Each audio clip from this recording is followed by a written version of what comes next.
Hello and welcome to all my students. What I thought students कि मैंने सोचा कि चलो एक छोटे छोटे आपको वोकैब का सीरीज़, ओके हर दिन आपके पास छोटे छोटे वोकैब का सीरीज़ जाना चाहिए। उससे क्या होगा, जैसे शुरू में तो सुबह में तो आपके क्लासेस चलते ही हैं, यूट्यूब पे 1 आवर की क्लास आपकी होती है जहाँ पे आप एरर्स इडियम्स करते हो। तो और भी चीज़ों को फ्रूटफुल बनाने के लिए, ठीक है, और भी चीज़ों को और भी इफेक्टिव बनाने के लिए ज़्यादा से ज़्यादा इस चैनल से आप चीज़ों को ग्रास्प करो। तो उसके लिए मैंने डिसाइड किया है ना कि आपको छोटे छोटे इन शॉर्ट्स वोकैब सीरीज़ में कुछ कुछ वोकैब जाते रहना चाहिए, ठीक है। तो आज मैंने, आप थंबनेल देख सकते हो, नॉट थंबनेल, जो आप देख रहे हो स्क्रीन पे, वोकैब सीरीज़, और एक मैंने एक टैग डाला है यहाँ पे, to be or not to B, ठीक है। ये बहुत तो उन्हें सुना होगा, to be or not to B. ये शेक्सपियर का एक ड्रामा है, शेक्सपियर का ड्रामा है जिसका नाम है हैमलेट। तो हैमलेट का जो ओपनिंग लाइन्स है ना, उसी में ये लिखा हुआ आपको मिलेगा, एक कोट है, to be or not to be. तो उसमें क्या है, हैमलेट, हैमलेट के फादर का मर्डर हो जाता है, तो Hamlet is in a state of confusion. To be or not to be का मतलब ही होता है कि कंफ्यूजन के स्टेट में, ठीक है, करूँ या ना करूँ, टू लिव और टू डाई। तो हैमलेट को बार बार वो कंफ्यूजन में, पूरे, अगर किसी ने वो ड्रामा पढ़ा होगा तो हैमलेट अपने फादर के बदला लेने के लिए, वो चाहते हैं बदला लेने के लिए, but still he is in a state of confusion. उन्हें लगता है कि बदला लूँ या ना लूँ, तो ही इज़ हेजिटेंट। हेजिटेंट का मतलब है हिचकिचाहट में है, वो रिलक्टेंट है। तो आज हम कुछ वर्ड्स करेंगे ना जो कन्फ्यूजन से रिलेटेड है, ठीक है, जितने भी वर्ड्स हैं जो कन्फ्यूजन से रिलेटेड है। और one more thing, there is a difference. देखो, there is a difference between confused and confusion. दोनों में क्या डिफरेंस है?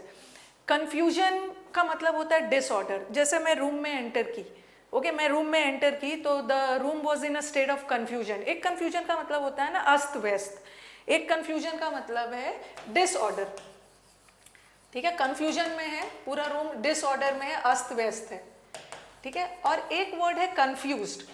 कन्फ्यूज एक स्टेट है, एक फीलिंग है। एक कन्फ्यूज का मतलब होता है ना, आप कन्फ्यूज्ड हो मतलब आप दुविधा में हो, आप दुविधा में हो। तो कन्फ्यूज दो मीनिंग में जा सकता है, एक तो अस्त व्यस्त होना, और एक कन्फ्यूज्ड होना मतलब दुविधा में होना, ठीक है। तो आज मैंने दोनों वर्ड्स को लिया है और इसके साथ साथ मैंने इडियम को भी जोड़ा है। तो आप देखो वर्ड्स को, हाँ, ये भी एक फ्रेज है जिसमें हम बोलते हैं to be or not to B. इसका मतलब होता है कंफ्यूजन वाले स्टेट में होना, दुविधा में होना, करूँ या ना करूँ, ठीक है। और देखो, इसका मैंने कंफ्यूज पहले लिया, मैंने आपको कंफ्यूज वर्ड पहले लिया, और कंफ्यूज एडजेक्टिव का भी काम करता है, कंफ्यूज्ड वर्ब का भी काम करता है। मैंने लिखा, देखो मैंने यहाँ पे, एक मिनट, मैंने लिखा ही इज कंफ्यूज्ड। एक तो ही इज कंफ्यूज्ड, और फिर मैंने लिखा ही कंफ्यूज्ड मी, ही कंफ्यूज्ड मी। तो आप दोनों देख लो, ही इज कंफ्यूज्ड में वो कंफ्यूज्ड है, तो यहाँ उसकी स्टेट बताई जा रही है, यहाँ का कंफ्यूज्ड एडजेक्टिव है। पहले मुझे आपको बताना है कि कंफ्यूज्ड वर्ब कैसे होगा, एडजेक्टिव कैसे होगा। ही इज कंफ्यूज मतलब वो दुविधा वाले हालत में है, वो पजल्ड है, वो कंफ्यूज्ड है, तो यहाँ पे एडजेक्टिव है। और ही कंफ्यूज मी, उसने मुझको कंफ्यूज किया, तो यहाँ पे वर्ब है। यहाँ पे कोई क्रिया हुई है ना, ही के द्वारा किसी और को कंफ्यूज किया जा रहा है, तो ये वर्ब हो गया। और यहाँ तो ही का खुद का स्टेट बताया जा रहा है, कंफ्यूजन वाले स्टेट में है, यहाँ पे ही का स्टेट बताया जा रहा है, अवस्था बताई जा रही है, तो एडजेक्टिव है, ठीक है। तो अभी आप देखो, कंफ्यूज का मैंने सारा सिनोनिम्स डाला है। कंफ्यूज का क्या क्या सिनोनिम्स हो सकता है? एक कंफ्यूज का मतलब होता है पजल्ड है, परप्लेक्स्ड है, कन्फाउंडेड। इसको कैसे याद करोगे? कौन फाउंड किया इस एम्पायर को, इस साम्राज्य को किसने फाउंड किया, इसमें लोगों का कंफ्यूजन है। किसके द्वारा फाउंड किया गया, क्या किसने फाउंड किया, किसने स्थापित किया, किसने इस चीज़ को ढूंढा, ये अभी तक इसमें अभी भी कंफ्यूजन है। तो कन्फाउंडेड का मतलब भी होता है कंफ्यूजन।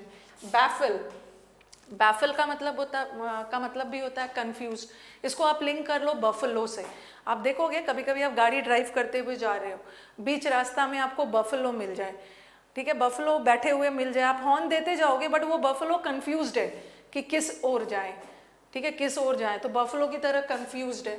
अब आ गया नॉन प्लस्ड है।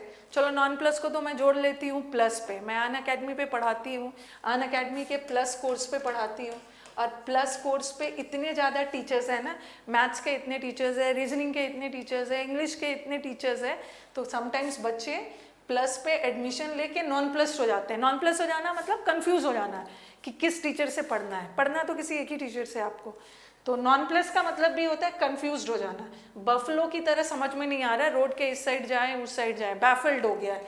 कौन फाउंड किया, किसने इस फोटो को फाउंड किया, किसने इस एम्पायर को फाउंड किया, ये भी कंफ्यूजन है।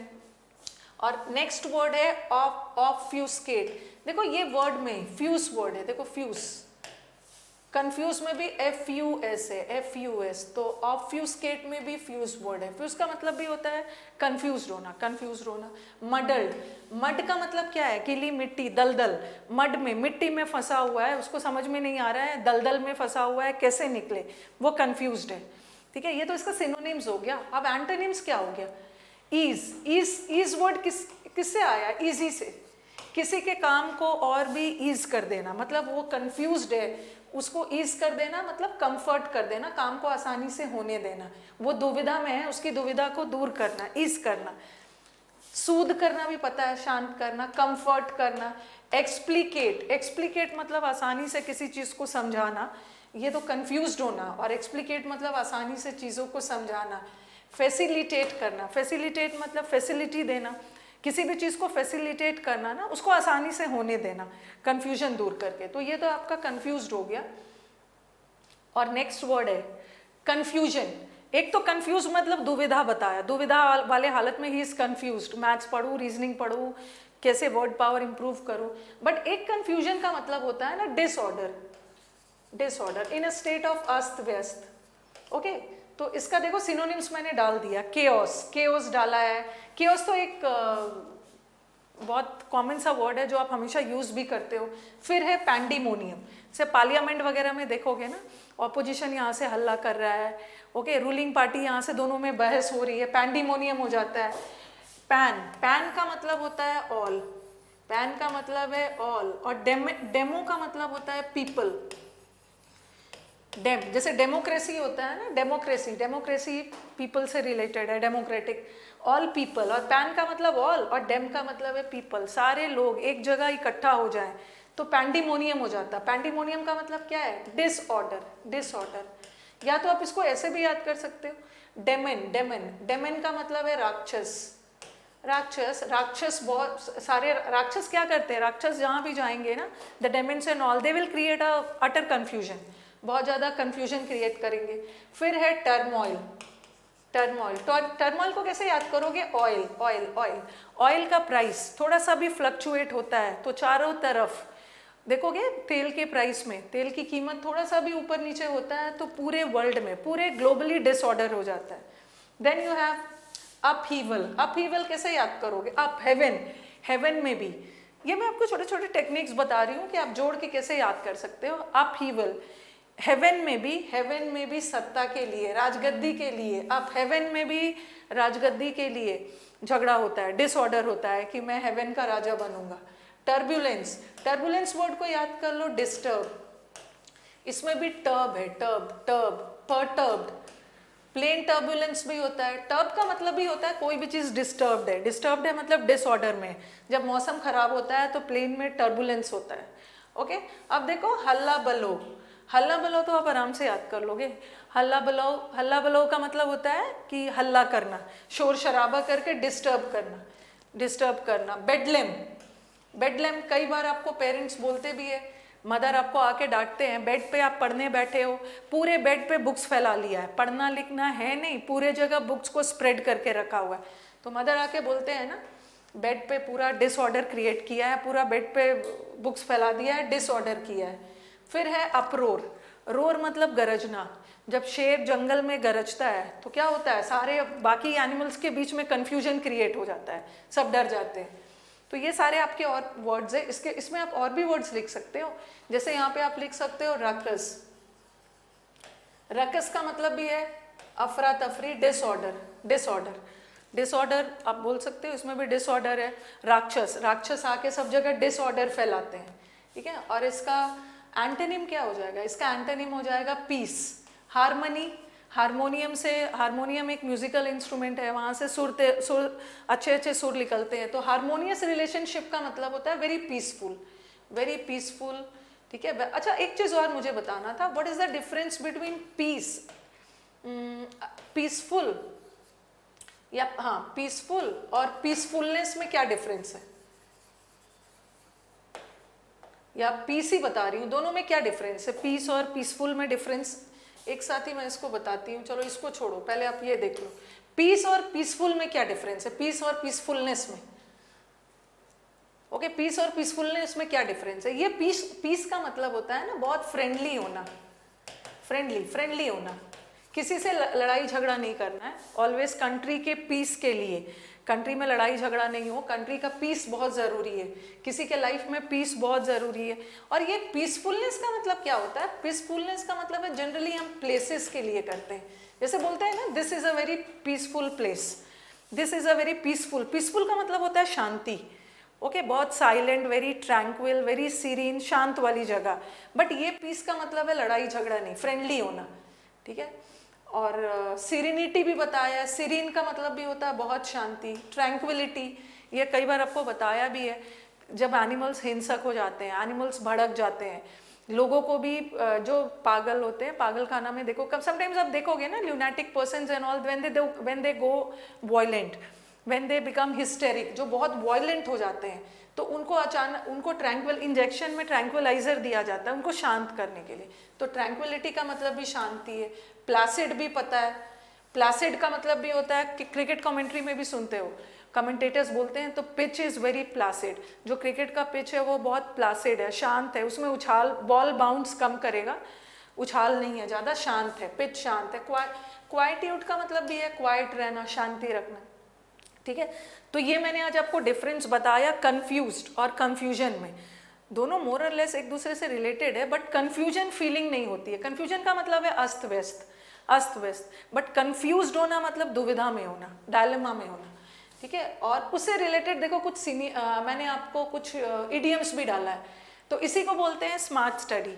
आपने कंफ्यूज्ड वर्ड किया, आपने कंफ्यूजन वर्ड किया, दोनों के बीच का डिफरेंस भी आपने किया।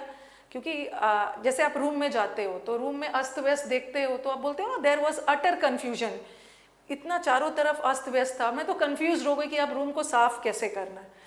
अब इससे रिलेटेड कुछ इडियम्स है। ओके, देखो एट 6s and 7s, जब मैं उसके घर गया तो वो तो उसका जो रूम था 6s and 7s में था, मतलब टोटल डिसऑर्डर था, एकदम अस्त व्यस्त था। और इसी का एंटोनिम क्या होता है, जब मैं उसके रूम में गया तो वो एप्पल पाई ऑर्डर में था।